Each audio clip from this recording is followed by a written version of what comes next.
Episode തുടങ്ങുന്നത് തന്നെ നമ്മളുടെ ഈജനെ കാണിച്ചുകൊണ്ടാണ്. അവനാണെങ്കിൽ ഇപ്പം നല്ല ദേഷ്യത്തിലായിരുന്നു. അതായത് അവൻ്റെ ഗേൾ ഫ്രണ്ട് ഇപ്പം മരിച്ചു പോയില്ലേ, അതിൻ്റെ പേരിൽ അവൻ വേഗം തന്നെ നമ്മുടെ ഡെത്തിൻ്റെ അടുത്തായിട്ട് വന്നിട്ട് അവളുടെ ഗണ്ണെടുത്ത് അവളെ തന്നെ ഷൂട്ട് ചെയ്യാൻ വേണ്ടിയിട്ട് നോക്കും. അതേസമയം തന്നെ നമുക്ക് വേറൊരു സീൻ കാണിക്കും. അതായത് ഒരാളെ കുറേ ആൾക്കാരോട് ചേർന്നിട്ട് അറ്റാക്ക് ചെയ്യുന്നത്. അവിടെയായിട്ട് മുടി വളർത്തിയ ഒരാൾ വന്നിട്ട് അയാളെ അങ്ങ് രക്ഷിക്കും. എന്നിട്ട് അയാളെ കാറിലായിട്ട് കയറ്റി കൊണ്ടുപോകും. ഈ രക്ഷപ്പെട്ട ആൾക്ക് നല്ല സന്തോഷം ഉണ്ടായിരുന്നു. അയാളാണെങ്കിൽ കാറിലുള്ള ആ മുടി വളർത്തിയവനില്ലേ, അവൻ്റെ കയ്യിൽ നിന്ന് വെള്ളമൊക്കെ വാങ്ങിച്ചു കുടിക്കും. പെട്ടെന്ന് തന്നെ അവൻ ബോധം കിട്ടങ്ങ് വീഴും. യഥാർത്ഥത്തിൽ ഈ മുടി വളർത്തിയവനെന്ന് പറയുന്നത് ഒരു സൈക്കോ കില്ലർ ആയിരുന്നു. അവനാണെങ്കിൽ ഇയാളെ ഒരു സ്ഥലത്തായിട്ട് കൊണ്ടുവന്നിട്ട് അയാളുടെ കൈയും കാലും എല്ലാം കെട്ടിവെച്ച് അവനാണെങ്കിൽ ഒരു മെഷീൻ എടുത്തിട്ട് ഇയാളുടെ ഓരോരോ ശരീരഭാഗങ്ങളൊക്കെ ഇങ്ങനെ മുറിച്ച് കളയാനായിട്ട് തുടങ്ങും. യഥാർത്ഥത്തിൽ ഇവന്റെ ഹോബി എന്ന് പറയുന്നത് ആൾക്കാരുടെ രക്തം വെച്ചിട്ട് പെയിന്റിങ് ഉണ്ടാക്കുക എന്നുള്ളതാണ്. അതിനുശേഷം കാണിക്കുന്ന നമ്മളുടെ ഈജി ആണെങ്കിൽ ആ ഡെത്തിനെ ഷൂട്ട് ചെയ്യുന്നതാ. അവൻ എന്നിട്ട് സ്വന്തമായിട്ട് ആ ഗണ്ണെടുത്ത് വെച്ച് അവൻ്റെ തലയിൽ ഷൂട്ട് ചെയ്യാൻ നോക്കും. എന്താണെന്ന് വെച്ചാൽ അവൻ അടുത്ത ശരീരത്തിലോട്ട് പോകാൻ വേണ്ടിയിട്ട്. എന്നാൽ ഡെത്ത് അവിടെയായിട്ട് വന്നിട്ട് നമ്മളുടെ ജീഹുവിൻ്റെ രൂപത്തിൽ വരും. ഉടനെ തന്നെ നമ്മളുടെ ഈജെ ചോദിക്കും, യഥാർത്ഥത്തിൽ നിങ്ങൾ തന്നെയല്ലേ എൻ്റെ ജീഹുവിനെ കൊന്നത്? നിങ്ങൾ ഇത്രയും നേരം അവളുടെ ബുക്ക് വായിച്ചുകൊണ്ടിരിക്കുന്നത് ഞാൻ കണ്ടായിരുന്നു എന്ന്. ഉടനെ തന്നെ ഡെത്ത് പറയും, യഥാർത്ഥത്തിൽ അവൾ മരിക്കാൻ പോവാന്ന് എനിക്കറിയായിരുന്നു. നീ എങ്ങനെയാണ് അതിനെ റിയാക്ട് ചെയ്യുന്നത് എന്നാ ഞാൻ നോക്കാനായിട്ട് വന്നത്. അവിടെയായിട്ട് നമ്മളുടെ ഈജി ആണെങ്കിൽ പാർക്കിനെ പറ്റി പറയും. എന്നാൽ നമ്മളുടെ ഡെത്ത് പറയുന്നുണ്ട്, നീ അവനെ എങ്ങനെ കൊല്ലാൻ നോക്കിക്കഴിഞ്ഞാൽ ഉറപ്പായിട്ടും ഞാൻ ഇതിൻ്റെ ഇടയിലായിട്ട് കയറി വരുമെന്ന്. എന്നിട്ട് നമ്മളുടെ ഈജി ആണെങ്കിൽ ഏത് ബുള്ളറ്റ് വെച്ചിട്ടാണോ ഡെത്തിനെ കൊല്ലാൻ വേണ്ടിയിട്ട് നോക്കിയത്, അതേ ബുള്ളറ്റ് തന്നെ നമ്മളുടെ ഈജയുടെ തലയിലായിട്ട് വന്നടിച്ച് അവൻ വേറൊരു ശരീരത്തിലായിട്ട് വരും. ഇവനിപ്പോൾ വന്ന് കയറിയിരിക്കുന്ന വേറെ ആരുടെയും ദേഹത്തല്ല, നേരത്തെ കാണിച്ച ആ സീരിയൽ കില്ലർ ഇല്ലേ, അവൻ്റെ ശരീരത്തിൽ തന്നെയായിരുന്നു. നമ്മളുടെ ഈജയെ നോക്കുമ്പോൾ എന്തുവാ, അവൻ നിൽക്കുന്ന സ്ഥലത്തിന് ചുറ്റാകെയായിട്ട് കുറെ പെയിന്റിങ്സും അതെല്ലാം രക്തം കൊണ്ടുണ്ടാക്കിയതുമായിരുന്നു. ഇതെല്ലാം കാണുന്ന ഈജി ഭയങ്കരമായിട്ട് ഷോക്കാവും. പെട്ടെന്ന് തന്നെ അവൻ്റെ മുമ്പിലായിട്ട് ആ ക്രിസ്റ്റല് പോലത്തെ സംഭവം വരും. അപ്പോൾ അവന് ഇപ്പോൾ ആരുടെ ശരീരത്താണോ കയറിയിരിക്കുന്നത് അവൻ്റെ ഫ്ലാഷ് ബാക്ക് വരാൻ തുടങ്ങും. അതായത് ഇവൻ കുഞ്ഞിലേ തൊട്ടേ വലിയൊരു പെയിന്റർ ആയിരുന്നു. എന്നാൽ ഇവന്റെ പെയിന്റിങ്സ് ഒന്നും ആർക്കും ഇഷ്ടപ്പെടുത്തൊന്നുമില്ല. അങ്ങനെ ഒരു ദിവസം ഇരിക്കാൻ നേരത്ത് നമ്മളുടെ ഈ ചെറുക്കനാണെങ്കിൽ ഒരിടത്തൂടെ നടക്കുന്നതും അവന്റെ മുന്നിലായിട്ട് ഒരു പെണ്ണ് സൂയിസൈഡ് ചെയ്യും. അവളുടെ ആ ഒരു മുഖം കാണുന്നതും നമ്മളുടെ ഈ ചെറുക്കൻ വന്നിട്ട് അതിന്റെ പെയിന്റിങ് ചെയ്യും. അങ്ങനെ ആ പെയിന്റിങ് എല്ലാവർക്കും ഇഷ്ടപ്പെടും. അതിനുശേഷമാണ് ഇവനൊരു സീരിയൽ കില്ലറായിട്ട് തന്നെ മാറുന്നത്. അതിനുശേഷം ഇവൻ ഒരുപാട് ആൾക്കാരെയൊക്കെ കൊന്നിട്ടാണ് അവൻ ഓരോരോ പെയിന്റിങ്സ് ഒക്കെ ചെയ്യുന്നത്. അതൊക്കെ നല്ലതുപോലെ വിറ്റഴിഞ്ഞു പോവുകയും ചെയ്യും. എന്നാൽ ഇത് കാണുന്ന ആർക്കും മനസ്സിലാവത്തില്ല ഇവനൊരു സീരിയൽ കില്ലറാ എന്ന്. ഇതൊക്കെ അറിയുന്നത് നമ്മളുടെ ഈജ ഭയങ്കരമായിട്ട് ഷോക്കായി പോയിട്ടുണ്ടായിരുന്നു. അവൻ തന്നെ വിചാരിക്കും, ഞാനിപ്പോൾ ആരുടെ ദേഹത്തായി കയറിയിരിക്കുന്നേ എന്ന്. പെട്ടെന്ന് തന്നെ അവന് പാർക്കിന്റെ കാര്യം ഓർമ്മ വരും. അവൻ വേഗം തന്നെ കയ്യിലായിട്ടൊരു കത്തിയും എടുത്തു വെക്കും. കൂട്ടത്തിൽ തന്നെ അവന് ഓർമ്മ വരും, അതായത് ഈ പാർക്കാണെങ്കിൽ നമ്മളുടെ മുന്നത്തെ ഈജേനെയും അതേപോലെ ജീഹുവിനെയും കൊന്നതിന് ശേഷം അവന്റെ അസിസ്റ്റന്റ് അടുത്ത് പറഞ്ഞിട്ടുണ്ടായിരുന്നു, നീ ഈ കുറ്റം ഏറ്റെടുക്കണം എന്ന്. അങ്ങനെ അയാളാണെങ്കിൽ കാറിലെ ഡാഷ് ക്യാം എടുത്തിട്ട് അതാണെങ്കിൽ അവിടെ ഉള്ളൊരു ഓടയിലായിട്ട് എടുത്തങ്ങിടും. അതേപോലെ തന്നെ ഈ പാർക്കാണെങ്കിൽ നമ്മളുടെ ജീഹുവിന്റെ ആ പേനയില്ലേ, അതിനെ എടുത്തിട്ട് ആ ഒരു ഓടയിലായിട്ട് അങ്ങ് തട്ടിയിടുമായിരുന്നു. ഇതെല്ലാം നമ്മളുടെ ഈജയ്ക്ക് ഇപ്പോൾ ഓർമ്മ വന്നിട്ടുണ്ട്. അവൻ ആദ്യമേ തന്നെ വരുന്നത് നമ്മളുടെ ജീഹു മരിച്ച ആ ഒരു സ്ഥലമില്ലേ, അവിടെയായിട്ടായിരുന്നു. അവിടെ വന്നിട്ട് അവൻ വേഗം തന്നെ ആ ഓടയ്ക്കകത്ത് നിന്ന് ആ ഒരു പേനയും അതേപോലെ തന്നെ ആ ചിപ്പും അങ്ങ് എടുക്കും. എന്തിനാന്ന് വെച്ചാൽ ഇതിന്റെ പേരിൽ ആ പാർക്കിനെ എന്തെങ്കിലും ചെയ്യാൻ പറ്റിയാലോ എന്ന് ആലോചിച്ചിട്ട്. അങ്ങനെ നമ്മളുടെ ഈജി ആണെങ്കിൽ പാർക്കിനെ കാണാൻ വേണ്ടി അവന്റെ ഓഫീസിലായിട്ട് വരും. എന്നാൽ പാർക്ക് അവിടെ ഉണ്ടായിരുന്നില്ല. അവനിപ്പോൾ ഒരു മീറ്റിംഗ് അറ്റൻഡ് ചെയ്യുമായിരുന്നു. അവിടെയായിട്ടൊരു ചെറുക്കനാണെങ്കിൽ ഈ നമ്മളുടെ പാർക്കിൻ്റെ അടുത്ത് കുറേ ടെസ്റ്റ് ഒക്കെ നടത്തും. അതായത് ഇവൻ സൈക്കോ കില്ലർ ആണോ ഇല്ലയോ എന്ന് അറിയാൻ വേണ്ടിയിട്ട്. എന്നാൽ പാർക്കാണെങ്കിൽ നല്ല ബുദ്ധിപരമായിട്ട് എല്ലാത്തിനും ആൻസർ കൊടുക്കുന്നത്. അതുകൊണ്ട് തന്നെ എല്ലാവർക്കും മനസ്സിലാവും പാർക്ക് ഒരു നോർമലായിട്ടുള്ള ആളായെന്ന്. ഇതെല്ലാം നമ്മളുടെ ഈജി ആണെങ്കിൽ പുറത്ത് നിന്ന് TV കൂടി കാണുന്നുണ്ടായിരുന്നു. പെട്ടെന്ന് തന്നെ അവൻ്റെ മൂക്കിന് ബ്ലഡ് വരും. അവൻ വേഗം തന്നെ ഡോക്ടറിനെ കാണാൻ വരും. അപ്പോഴാ സത്യം മനസ്സിലാക്കുന്നത് ഈ ചെറുക്കനാണെങ്കിൽ ക്യാൻസർ ആണ് എന്ന്. അതും 3rd സ്റ്റേജ് ആണ്. അതുകൊണ്ട് തന്നെ ഇവന് ഇനി 1 മാസം മാത്രമേ ബാക്കി ഉണ്ടായിരുന്നുള്ളൂ.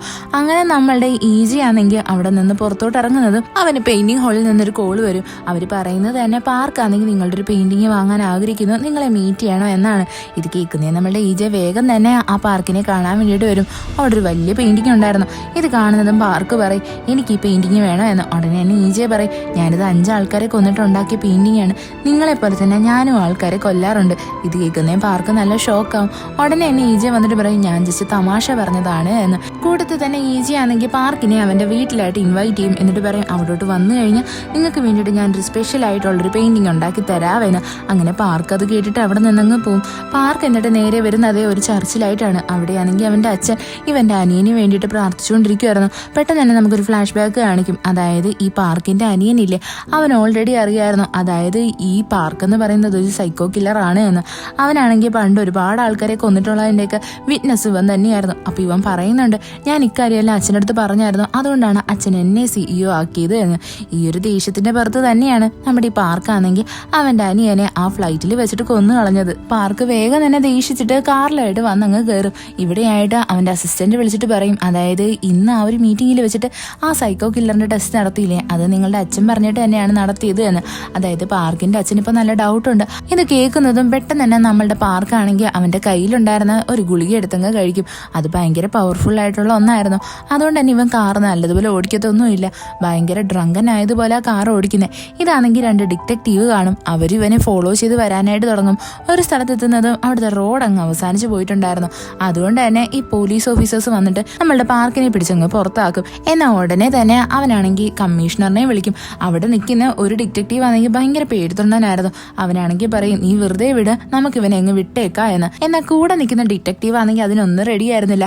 പെട്ടെന്ന് തന്നെ കമ്മീഷണറെ വിളിച്ചിട്ട് ഈ പാർക്കിന്റെ അടുത്ത് സോറി പറയാൻ പറയുന്നതും ഇവൻ ഭയങ്കര ഷോക്കായി പോയിട്ടുണ്ടായിരുന്നു. പാർക്കാണെങ്കിൽ ഇവന്റെ ദേഹത്തായിട്ട് കുറെ ക്യാഷ് വലിച്ചെറിയും. കൂട്ടത്തിൽ തന്നെ ആ പേടിത്തൊണ്ടനായിട്ടുള്ള ഡിറ്റക്റ്റീവ് ഇല്ലേ, അവനെ കണ്ടിട്ട് പറയും, ആണുങ്ങളായ ഇങ്ങനെ വേണം, പേടിച്ച് നിൽക്കണം എന്ന്. ഇത്രയും പറഞ്ഞിട്ട് അവൻ അവിടെ നിന്നങ്ങ് പോവും. നമ്മളുടെ EJ ആണെങ്കിൽ ഈ പാർക്കിന്റെ വീടിന് മുമ്പിലായിട്ട് അവന് വേണ്ടി വെയിറ്റ് ചെയ്ത് നിൽക്കുമായിരുന്നു. പാർക്ക് ഇവനെ കാണുന്നത് ഭയങ്കര ഷോക്കാവും. അവൻ ചോദിക്കും, നീ ഇവിടെ എന്തെടുക്കുക എന്ന്.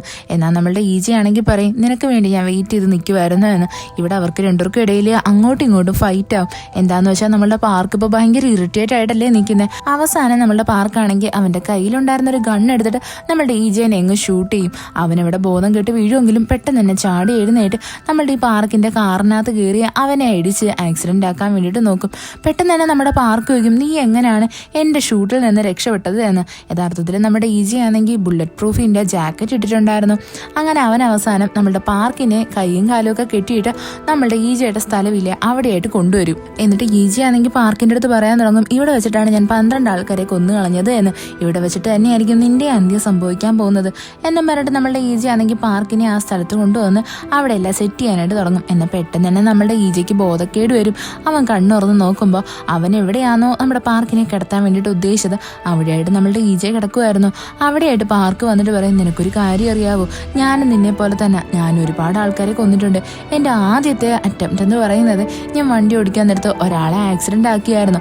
അയാളാണെങ്കിൽ അവിടെ കിടന്ന് നല്ലതുപോലെ പിടയ്ക്കുന്നത് ഞാനും വന്ന് നോക്കി നിന്നായിരുന്നു. യഥാർത്ഥത്തിൽ ഇയാളെന്ന് പറയുന്നത് നമ്മളുടെ EJ ആണെങ്കിൽ ഇന്റർവ്യൂവിന് പോകുന്നതിന് മുന്നായിട്ട് ഒരാൾക്ക് ആക്സിഡന്റ് സംഭവിച്ചില്ലേ, അയാൾ തന്നെയായിരുന്നു. ഇവിടെയായിട്ട് പാർക്ക് പറയാൻ തുടങ്ങും, അന്ന് അയാൾ എന്നെ നോക്കിയിട്ട് എന്നെ രക്ഷിക്കണേ എന്ന് പറഞ്ഞപ്പോൾ എനിക്ക് കിട്ടിയൊരു സുഖം ഉണ്ടല്ലോ, അത് പിന്നീട് ഒരു ആക്സിഡന്റ് ചെയ്തപ്പോഴും എനിക്ക് കിട്ടിയിട്ടില്ല എന്ന്. ഇവിടെയായിട്ട് നമ്മളുടെ EJ ആണെങ്കിൽ ഇതൊക്കെ കേട്ടിട്ട് ചിരിച്ചിട്ട് നമ്മുടെ പാർക്കിന്റെ മുഖത്തായിട്ട് തുപ്പിക്കൊടുക്കും. ഇത് കാണുന്നത് നമ്മളുടെ ഈ പാർക്കിന് ഭയങ്കര ദേഷ്യം വന്നിട്ട് അവൻ വേറൊന്നും നോക്കത്തില്ല. അവൻ പറയും, എന്തൊക്കെയായിരുന്നാലും നീ ചെയ്തപ്പോൾ ഉള്ള നിനക്ക് കിട്ടിയ ഒരു സന്തോഷം ഉണ്ടല്ലോ, അതെനിക്കും വേണോന്നും പറഞ്ഞിട്ട് അവൻ വേഗം തന്നെ നമ്മളുടെ EJയുടെ കൈയും കാലും എല്ലാം മുറിക്കാൻ വേണ്ടിയിട്ട് തുടങ്ങും. അവൻ അങ്ങനെ ഭയങ്കര ക്രൂരമായിട്ട് അവനെ അങ്ങ് കൊന്നുകളയും. ഇവിടെയായിട്ട് നമ്മളുടെ EJ വീണ്ടും ഹെല്ലിലായിട്ട് വരും. അവിടെയാണെങ്കിൽ അവനിങ്ങനെ ഭയങ്കര ചിരിച്ചുകൊണ്ട് നിൽക്കുമായിരുന്നു. പെട്ടെന്ന് തന്നെ നമ്മളുടെ ഡെത്ത് വന്നിട്ട് പറയും, നിനക്ക് ഇത്രയും നാളും കിട്ടിയ മരണം വെച്ചിട്ട് നോക്കുവാണെങ്കിൽ ഇതാണ് ഭയങ്കര ക്രൂരമായിട്ടുള്ള ഒന്ന്. ഇതിനെ നീ തരണം ചെയ്ത സ്ഥിതിക്ക് ഇനിയിപ്പോൾ നിനക്ക് വേറെ ഒന്നും വരാൻ പോകുന്നില്ല എന്ന്. അവിടെയായിട്ട് നമ്മളുടെ EJ ആണെങ്കിൽ എല്ലാം പ്ലാൻ ചെയ്തിട്ടാണ് വന്നേക്കുന്നത്. അവനാണെങ്കിൽ ഇതെല്ലാം എക്സ്പെക്ട് ചെയ്തിട്ടുണ്ടായിരുന്നു. അതുകൊണ്ട് തന്നെ അവിടെയായിട്ട് CCTV ക്യാമറാസും ഉണ്ട്. അതായത് പാർക്കിനെ കൊടുക്കാനുള്ള എല്ലാ തെളിവുകളും ഇപ്പം നമ്മളുടെ EJയുടെ കയ്യിലായിട്ടുണ്ട്. അപ്പം നമുക്ക് ഫ്ലാഷ് ബാക്ക് ഒന്ന് കാണിക്കും. അതായത് നമ്മളുടെ ഈ പാർക്കാണെങ്കിൽ EJനെ കൊല്ലുന്നതിന് മുന്നേ ആയിട്ട് അവൻ്റെ അടുത്ത് സംസാരിക്കുമ്പോൾ നമ്മളുടെ EJ പറയും, എനിക്ക് നന്നായിട്ടറിയാം നീ തന്നെയാണ് നിന്റെ ബ്രദറിനെ കൊന്നത് എന്ന്. ഇത് കേൾക്കുന്നത് നമ്മളുടെ ഈ പാർക്ക് ഭയങ്കര ഷോക്കായി പോയിട്ടുണ്ടായിരുന്നു. അവൻ ചോദിക്കും, ഇതൊക്കെ നിനക്ക് എങ്ങനെ അറിയാവുന്നതെന്ന്. യഥാർത്ഥത്തിൽ നമ്മളുടെ EJ ഇതെല്ലാം നല്ല ഓപ്പൺ ആയിട്ട് പറയുന്നത് അതെല്ലാം നമ്മളുടെ ഈ ഒരു CCTVയിൽ തെളിവായിട്ട് വരാൻ വേണ്ടിയിട്ടാണ്. ഇവിടെ പ്രസന്റ് ടൈമിൽ ഹെല്ലിൽ വെച്ചിട്ട് നമ്മളുടെ ഡെത്ത് ആണെങ്കിൽ EJ എടുത്ത് പറയും, നീ എങ്ങാണ് ആ പാർക്കിനെ കൊല്ലാൻ നോക്കിക്കഴിഞ്ഞാൽ ഉറപ്പായിട്ടും ഞാൻ നിങ്ങൾക്ക് രണ്ടുപേർക്കും ഇടയിലായിട്ട് വരുന്നതായിരിക്കും എന്ന്. അവിടെയായിട്ട് നമ്മളുടെ EJ പറയും, വേഗം തന്നെ എന്നെ അടുത്ത ലൈഫിലോട്ട് പറഞ്ഞു വിടുക എന്ന്. അങ്ങനെ നമ്മളുടെ ഡെത്ത് ആണെങ്കിൽ EJനെ വീണ്ടും ഷൂട്ട് ചെയ്ത് അങ്ങ് പറഞ്ഞു വിടും. അവനിപ്പോൾ കയറിയിരിക്കുന്ന വേറെ ആരുടെയും ദേഹത്തല്ല, നമ്മളുടെ ആ ഡിറ്റക്റ്റീവ് ഇല്ലേ പേടിത്തൊണ്ടനായിട്ടുള്ള ഡിറ്റക്റ്റീവ് അവൻ്റെ ദേഹത്ത് തന്നെയായിരുന്നു. അവനൊരാളിനെ പിടിക്കാൻ വേണ്ടിയിട്ട് പോകുമായിരുന്നു. എന്നാൽ അവനാണെങ്കിൽ കത്തി വെച്ചിട്ട് ഇവനെ അറ്റാക്ക് ചെയ്യാൻ വേണ്ടിയിട്ട് വരും. പെട്ടെന്ന് തന്നെ ഇവരുടെ കൂടെ ഉണ്ടായിരുന്ന ഒരു ഡിറ്റക്റ്റീവ് വന്നിട്ട് അവനെ അടിച്ച് ശരിയാക്കും. എന്നിട്ട് ആ ഡിറ്റക്റ്റീവ് ആണെങ്കിൽ നമ്മളുടെ പേടിത്തൊണ്ടനായിട്ടുള്ള ഡിറ്റക്റ്റീവില്ലേ, അതായത് നമ്മളുടെ ഈജ ഇപ്പോൾ ഉള്ള ആ ശരീരം, അവൻ്റെ അടുത്ത് പറയും നിങ്ങൾ ഇത്രയ്ക്കും പേടിത്തൊണ്ടനാണെന്ന് ഞാൻ ഒട്ടും വിചാരിച്ചില്ല എന്ന്. പെട്ടെന്ന് തന്നെ നമ്മളുടെ ഈജയ്ക്കാണെങ്കിൽ ആ ഒരു ക്രിസ്റ്റൽ പോലത്തെ സംഭവം വന്നിട്ട് ഇവൻ്റെ ഫ്ലാഷ് ബാക്ക് എല്ലാം ഓർമ്മ വരും. അതായത് നമ്മളുടെ ഈ ഡിറ്റക്റ്റീവിൻ്റെ അച്ഛൻ യഥാർത്ഥത്തിൽ വലിയൊരു പോലീസ് ഓഫീസറായിരുന്നു. അയാളാണെങ്കിൽ എന്തോ ഒരു കേസ് തെളിയിക്കുന്നതിൻ്റെ ഇടയിലാണ് മരിച്ചുപോയത്. അതിനുശേഷമാണ് നമ്മളുടെ ഈ ഡിറ്റക്റ്റീവും പോലീസ് ഓഫീസർ ആവാൻ വേണ്ടിയിട്ട് ആഗ്രഹിച്ചത്. അയാളും നല്ലതുപോലെ പോലീസ് ഓഫീസറാവും. എന്നാൽ അവൻ്റെ അമ്മയാണെങ്കിൽ നല്ല വിഷമത്തിലായിരുന്നു. ഇവൻ്റെ ഒരു സർട്ടിഫിക്കറ്റും കൊണ്ട് വരുന്നതോ അവൻ്റെ അമ്മ പറയും നീ ഒരിക്കലും നിന്റെ അച്ഛനെ പോലെ ആവരുത്, നീ എനിക്ക് പ്രോമിസ് ചെയ്യണം, എന്ത് വന്നാലും നീ നിന്റെ ലൈഫായിരിക്കും ആദ്യമേ രക്ഷിക്കുന്നത് എന്ന്. അതുകൊണ്ട് തന്നെ നമ്മളുടെ ഡിറ്റക്റ്റീവ് ആണെങ്കിൽ വലിയ അപകടം പിടിച്ച കേസുകളിലൊന്നും തലയിടാൻ പോകത്തില്ല. അവൻ എപ്പോഴും അവൻ്റെ കാര്യം നോക്കി മാത്രമേ ഇരിക്കത്തുള്ളൂ. അതുകൊണ്ട് തന്നെയാണ് എല്ലാവരും അവനെ ഒരു പേടിത്തൊണ്ടനായിട്ട് കാണുന്നത്.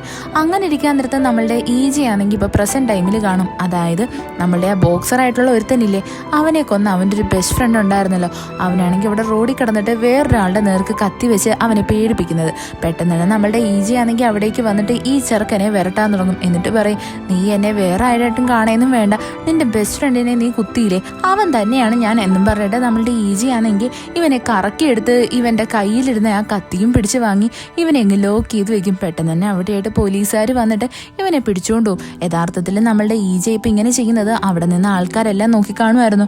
അവരത് വീഡിയോ ഒക്കെ എടുത്തിട്ട് അതങ്ങ് വൈറലാകും. അങ്ങനെ നമ്മളുടെ ഈജി ആണെങ്കിൽ ഇപ്പോൾ ഭയങ്കര പോപ്പുലർ ആയിട്ടുണ്ട്. ഇതൊക്കെ നമ്മളുടെ ഈജിയുടെ കൂടെ വർക്ക് ചെയ്യുന്ന കൊളീഗ്സിലെ അവരൊക്കെ കാണുന്നതും ഭയങ്കര ഷോക്കായിട്ടുണ്ടായിരുന്നു. അവർ വിചാരിക്കും നമുക്കറിയാവുന്ന ഈജി തന്നെയാണോ ഇങ്ങനെയൊക്കെ ഫൈറ്റ് ചെയ്യുന്നത് എന്ന്. അത് കഴിഞ്ഞിട്ട് കാണിക്കുന്ന നമ്മളുടെ ഈജി ആണെങ്കിൽ അവൻ്റെ കൂടെയുള്ളൊരു കൊളീഗില്ലേ അവനുമായിട്ട് നമ്മളുടെ ഈ പാർക്കാണെങ്കിൽ മറ്റേ ആ പെയിൻറ്റിങ് ചെയ്യുന്ന സീരിയൽ കില്ലറിനെ കൊന്നില്ലേ ആ സ്ഥലത്തായിട്ട് കൊണ്ടുപോകുന്നതാണ്. അവിടെ ചെന്നിട്ട് നമ്മളുടെ ഈജി ആണെങ്കിൽ അവിടെയുള്ള തെളിവുകളെല്ലാം എടുക്കാൻ തുടങ്ങും. കൂടത്തിൽ തന്നെ CCTVയിലെ ആ ഒരു ഫൂട്ടേജില്ലേ അതും അവൻ്റെ പെൻഡ്രൈവിലോട്ടാക്കിയിട്ട് ബാക്കി വീഡിയോസ് എല്ലാം ഡിലീറ്റ് ആക്കി കളയും. ഇത് നമ്മളുടെ ഈജയുടെ കൂടെ ഉണ്ടായിരുന്ന ഒരു കൊളീഗും കാണും. അവനത് നല്ലതുപോലെ നോട്ട് ചെയ്യും. പിന്നീട് കാണിക്കുന്ന എല്ലാ ആൾക്കാരും അവിടെ വന്നിട്ട് അവിടെ സെർച്ചിങ് ഒക്കെ നടത്തുന്നതാണ്. ഇവിടെ ഒരുപാട് ആൾക്കാരുടെ മർഡർ നടന്നിട്ടുണ്ട് എന്ന് എല്ലാവർക്കും മനസ്സിലാവും. അതേസമയം തന്നെ നമ്മളുടെ പാർക്കിനെ കാണിക്കും. അവരാണെങ്കിൽ ഇപ്പോൾ ഭയങ്കര സന്തോഷത്തിലായിരുന്നു. അവൻ വിചാരിക്കുന്നത് ഇങ്ങനെ കൊന്നു കഴിഞ്ഞാൽ ഇത്രയും സാറ്റിസ്ഫാക്ഷൻ കിട്ടുമെങ്കിൽ അവൻ ഇനിയും ആൾക്കാരെ കൊല്ലണോ എന്നാ. അങ്ങനെ അവൻ അവൻ്റെ സെക്രട്ടറി ആയിട്ട് ആ ഒരു സ്ഥലത്തിലോട്ട് വരാൻ വേണ്ടിയിട്ട് ഒരുങ്ങും. അതേസമയം തന്നെ നമ്മളുടെ ഈ പോലീസുകാരൊക്കെ ആ സ്ഥലത്ത് നിൽക്കുമല്ലേ. പെട്ടെന്ന് തന്നെ നമ്മളുടെ ഡിറ്റക്റ്റീവ് ആയിട്ടുള്ള ഈജി ആണെങ്കിൽ ഈ പാർക്കിനെ കാണുന്നതും അവൻ്റെ അടുത്ത് വന്നിട്ട് പറയും നിങ്ങളിപ്പോൾ അങ്ങോട്ട് പോകരുത്, അവിടെ ഓൾറെഡി കുറച്ച് മരണങ്ങളൊക്കെ നടന്നിട്ടുണ്ട്, അതുകൊണ്ട് തന്നെ നിങ്ങൾ അങ്ങോട്ട് ചെന്ന് കഴിഞ്ഞാൽ നിങ്ങളെ ആയിരിക്കും ഡൗട്ട് അടിക്കാൻ പോകുന്നത്, നിങ്ങളുടെ രണ്ടുപേരുടെയും പേരൊന്ന് പറയണേന്ന് പറഞ്ഞിട്ട് അവരുടെ ഡീറ്റെയിൽസ് ഒക്കെ എഴുതി വാങ്ങിക്കും. കൂട്ടത്തിൽ തന്നെ നമ്മളുടെ ഈജെ പറയും പറയാൻ പറ്റത്തില്ലല്ലോ ഇതിലാരാണ് ഇവിടുത്തെ ഈ കുറ്റങ്ങളൊക്കെ ചെയ്തത് എന്ന്. പെട്ടെന്ന് തന്നെ നമ്മുടെ പാർക്കിനാണെങ്കിൽ ഈ ഡിറ്റക്റ്റീവായിട്ടുള്ള ഈജയുടെ അടുത്ത് കുറച്ച് സംശയങ്ങളൊക്കെ വരും. അത് കഴിഞ്ഞിട്ട് കാണിക്കുന്നത് നമ്മളുടെ ഈ ഈജെ ആണെങ്കിൽ ഒരു റിപ്പോർട്ടറിനെ കാണാൻ വേണ്ടിയിട്ട് വരുന്നതാ. എന്നിട്ട് അയാളുടെ കയ്യിലായിട്ട് ഈ പെൻഡ്രൈവ് ഒക്കെ കൊടുക്കും. എന്തിനാന്ന് വെച്ച് കഴിഞ്ഞാൽ ഇവൻ്റെ പേടിയെന്ന് പറഞ്ഞാലേ ഇനിയിപ്പോൾ ഒരു പക്ഷേ വേറെ ഏതെങ്കിലും പോലീസ് ഓഫീസറിൻ്റെ കയ്യിൽ കിട്ടിക്കഴിഞ്ഞാൽ അവർ നമ്മളുടെ പാർക്കുമായിട്ട് ചേർന്നയാണെങ്കിൽ ഉറപ്പായിട്ടും ഈ കേസിനെ തേച്ച് മാച്ച് കളയത്തില്ലേ. അതുകൊണ്ട് തന്നെ അവൻ ഈ പെൻഡ്രൈവിനെ ഡയറക്റ്റ് ഒരു റിപ്പോർട്ടറുടെ കയ്യിലായിട്ടാണ് കൊടുക്കുന്നത്. അതേപോലെ തന്നെ നമ്മളുടെ പാർക്കിനെ കാണിക്കും. അവനും ഇപ്പോൾ ഒരുപാട് സംശയങ്ങളൊക്കെ ഉണ്ടായിരുന്നു. അവൻ വേഗം തന്നെ ഒരു ഏജന്റിനെ വിളിക്കും. അത് വേറെ ആരുമല്ല നമ്മളുടെ ഈജി ആണെങ്കിൽ മുന്നേ ഒരാളുടെ ദേഹത്ത് കയറിയിട്ടില്ലായിരുന്നോ, അതായത് ഈ ക്യാഷിന് വേണ്ടിയിട്ട് ഓരോന്നൊക്കെ ചെയ്യുന്നയാൾ അവൻ്റെ ആ ഒരു ബോസ് തന്നെയായിരുന്നു. അതായത് നമ്മുടെ ഈ പാർക്കെന്ന് പറഞ്ഞാൽ എല്ലാവരുമായിട്ട് കണക്റ്റഡ് ആണ്. പാർക്ക് അവിടെ പറയും എനിക്ക് ആ ഡിറ്റക്റ്റീവായിട്ടുള്ള ഈജനെ പറ്റി നല്ല ഡൗട്ടുണ്ട് എന്ന്. അവൻ എന്തൊക്കെയോ കാര്യങ്ങൾ അറിയാം. യഥാർത്ഥത്തിൽ നമ്മളുടെ ഡിറ്റക്റ്റീവായിട്ടുള്ള ഈജി ആണെങ്കിൽ ഇപ്പോൾ ഭയങ്കര ഫേമസ് ആയിട്ടുണ്ടായിരുന്നു. അവനിപ്പോൾ ഏത് കേസ് തെളിയിക്കാൻ വേണ്ടിയിട്ട് നോക്കിയാലും അതിലെല്ലാം അവൻ പ്രോ ആയിട്ടല്ലേ വരുന്നത്. അവൻ്റെ കൊളീഗ്സിൻ്റെ ഇടയിലും അവന് നല്ല ബഹുമാനം കിട്ടിയിട്ടുണ്ട്. അതേപോലെ തന്നെ നമ്മളുടെ ഡിറ്റക്റ്റീവ് ഈജയുടെ അടുത്തായിട്ട് അവൻ്റെ കൂടെ ഉള്ളൊരു കൊളീഗ് വന്നിട്ട് ചോദിക്കും എനിക്കറിയാം നിങ്ങൾ അന്ന് ആ ഒരു സിസ്റ്റത്തിൽ കയറിയിട്ട് എന്തൊക്കെയോ നിങ്ങളുടെ പെൻഡ്രൈവിലോട്ടാക്കി എന്നിട്ട് കുറച്ച് ഡിലീറ്റ് ആക്കിയും കളഞ്ഞു എന്ന്. എന്തുവാ നിങ്ങൾ അന്ന് ചെയ്തത് എന്ന് അവൻ്റെ അടുത്ത് ഓപ്പൺ ആയിട്ട് ചോദിക്കും. അവിടെ നമ്മളുടെ ഈജയെ പറയും അത് യഥാർത്ഥത്തിൽ ഇവിടെയുള്ള കില്ലറെന്ന് പറഞ്ഞത് ആ പാർക്ക് തന്നെയാണ്. അത് വേറെ ആരെങ്കിലും കൈ കിട്ടിക്കഴിഞ്ഞാൽ ഉറപ്പായിട്ടും അവർ ആ തെളിവെല്ലാം നശിപ്പിച്ച് കളയും. അതുകൊണ്ടാണ് ഞാനത് എൻ്റെ കയ്യിലേക്ക് ട്രാൻസ്ഫർ ചെയ്തെടുത്തത് എന്ന്. ഇതൊക്കെ കേൾക്കുന്നതും കൂടെ നിൽക്കുന്ന ആ കൊളീഗ് നല്ലതുപോലെ ഷോക്കായിട്ടുണ്ടായിരുന്നു. നമ്മളുടെ ഈജി ആണെങ്കിൽ തിരിച്ച് ആ ഓഫീസിലോട്ട് വരുന്നതും അവിടെ വെച്ചിട്ട് നമ്മളുടെ ഈജിയുടെ യഥാർത്ഥ അമ്മേനെ കാണും. അവനിത് കാണുന്നേ ഭയങ്കര ഷോക്കായി പോവും. യഥാർത്ഥത്തിൽ അവൻ്റെ അമ്മയ്ക്കാണെങ്കിൽ കുറച്ച് ക്യാഷ് കൊണ്ട് കൊടുത്തത് നോക്കാതെ അമ്മ നല്ല സുഖമായിട്ട് ജീവിക്കാനല്ലേ. എന്നാൽ ഇപ്പം അമ്മ അതിൻ്റെ പേരിൽ തന്നെയാണ് പോലീസ് സ്റ്റേഷൻ കയറി ഇറങ്ങി നടക്കുന്നത്. നമ്മളുടെ ഈജ ആണെങ്കിൽ ഈ അമ്മേനെ പാസ് ചെയ്ത് പോകുന്നതും അമ്മ എന്ന് വിളിക്കും. പെട്ടെന്ന് തന്നെ ഈജയുടെ അമ്മ നല്ലതുപോലെ ഷോക്കാവും. അവരാണെങ്കിൽ തിരിഞ്ഞു നിന്നിട്ട് പറയും, കുറേ കാലത്തിന് ശേഷമാണ് എന്നെ ഒരാൾ അമ്മ എന്ന് വിളിക്കുന്നത്, എനിക്കിത് കേട്ടപ്പോൾ സന്തോഷമായി എന്ന്.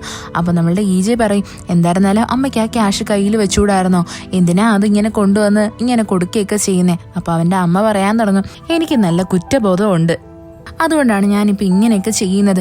ഇവിടെയായിട്ട് നമ്മളുടെ ഈജയ്ക്ക് മനസ്സിലാവും അവൻ്റെ അമ്മ വിചാരിച്ചു വെച്ചിരിക്കുന്നത് നമ്മളുടെ ഈജ മരിക്കാനുള്ള മെയിൻ റീസൺ അവൻ്റെ അമ്മയാണ് എന്നാ. അവിടെയായിട്ട് ഈ അമ്മ നടക്കുന്നത് അമ്മയുടെ കാലിൽ ഷൂവിലെ ആ ഒരു ലേസ് അഴിഞ്ഞു കിടക്കുന്നത്. നമ്മളുടെ ഈജ നിന്നിട്ട് ആ ഷൂ ലേസ് കെട്ടിക്കൊടുക്കാനൊരുങ്ങും. പെട്ടെന്ന് തന്നെ അവൻ്റെ അമ്മയുടെ അടുത്ത് നമ്മളുടെ ഈജ ചോദിക്കും, അല്ല ഇത്രയും പഴകിയ ചെരുപ്പ് എന്തിനാ അമ്മ ഇട്ടുകൊണ്ട് നടക്കുന്നേ എന്ന്. യഥാർത്ഥത്തിൽ ഈ ചെരുപ്പ് ഗിഫ്റ്റ് ചെയ്തത് നമ്മളുടെ ഈജ തന്നെയായിരുന്നു. അപ്പോൾ അവൻ്റെ അമ്മ പറയാൻ തുടങ്ങും, ഇതെൻ്റെ മോൻ എനിക്ക് ഗിഫ്റ്റ് തന്നതാ, ഈ ഷൂ ഇടുമ്പോൾ അല്ല എനിക്ക് തോന്നുന്നത് അവൻ എൻ്റെ കൂടെ ഉണ്ട് എന്നാണ്. ഞാൻ അവനെ ഒരുപാട് മിസ് ചെയ്യുന്നുണ്ട്. ഇത് കേൾക്കുന്നേ നമ്മളുടെ ഡിറ്റക്റ്റീവായിട്ടുള്ള ഈജയ്ക്കാണെങ്കിൽ നല്ല സങ്കടം വരും. അവൻ അവിടെ കരയുന്ന സ്റ്റേജിലെത്തും. അമ്മ അവിടെ നിന്ന് പോവുകയും ചെയ്യും. നമ്മളുടെ ഈജയ്ക്ക് ഇപ്പം നല്ല വിഷമം ഉണ്ടായിരുന്നു. അടുത്ത ദിവസം ഈജയാണെങ്കിൽ ഈ അമ്മയുടെ വീടിൻ്റെ മുമ്പിലായിട്ട് കുറച്ച് ഫുഡൊക്കെ കൊണ്ടുവന്ന് വെക്കും. കൂട്ടത്തിൽ തന്നെ അതിനകത്തൊരു നോട്ട് എഴുതിയിട്ടുണ്ട്, അമ്മ ഈ ഫുഡെല്ലാം കഴിക്കണം എന്ന്. നമ്മളുടെ ഈജയുടെ അമ്മയാണെങ്കിൽ വന്ന് നോക്കുമ്പോൾ ഫുഡ് കണ്ട് അവർ ഞെട്ടിപ്പോവും. നോട്ട്സ് കാണുന്നതും അവർ വേഗം തന്നെ ആ ഫുഡും എടുത്ത് അകത്തോട്ട് കൊണ്ടുപോകും. നമ്മളുടെ ഈജ ഇതെല്ലാം ദൂരെ നിന്ന് നോക്കി കാണുമായിരുന്നു. അവൻ അവിടെ നിന്ന് നടന്നു പോകുന്നതും ഒരാൾ വന്നിട്ട് നമ്മളുടെ ഈജനെ വന്നങ്ങ് അറ്റാക്ക് ചെയ്യും. ഇത് നമ്മളുടെ പാർക്ക് പറഞ്ഞിട്ട് തന്നെയാണ് ഇവനെ അറ്റാക്ക് ചെയ്യാൻ വേണ്ടിയിട്ട് വന്നേക്കുന്നത്. അതിനുശേഷം കാണിക്കുന്നത് നമ്മളുടെ ആ പാർക്കിനെയാണ്. അവൻ്റെ അച്ഛനാണെങ്കിൽ ഇപ്പം ഇവൻ്റെ ചെയ്ത തെറ്റുകളെ പറ്റിയെല്ലാം നല്ലതുപോലെ ബോധം ഉണ്ടായിട്ടുണ്ട്. അയാളാണെങ്കിൽ നമ്മളുടെ പാർക്കിനെ മോണിറ്റർ ചെയ്യാൻ വേണ്ടിയിട്ട് കുറേ ആൾക്കാരെ ഏർപ്പാടാക്കിയിട്ടുണ്ട്. ഇതിനെപ്പറ്റി എല്ലാം പാർക്കിന് മനസ്സിലാവും. അവൻ അങ്ങനെ വന്ന് അവൻ്റെ അച്ഛൻ്റെ അടുത്ത് കാര്യം ചോദിക്കും. അവൻ്റെ അച്ഛൻ പറയും, നിന്നെ അങ്ങനെ വെറുതെ വിടാൻ പറ്റത്തില്ലല്ലോ, അതുകൊണ്ടാണ് ഞാൻ ഇങ്ങനെയൊക്കെ ചെയ്തത് എന്ന്. പാർക്ക് ഇപ്പോൾ നല്ല ദേഷ്യത്തിലായിരുന്നു.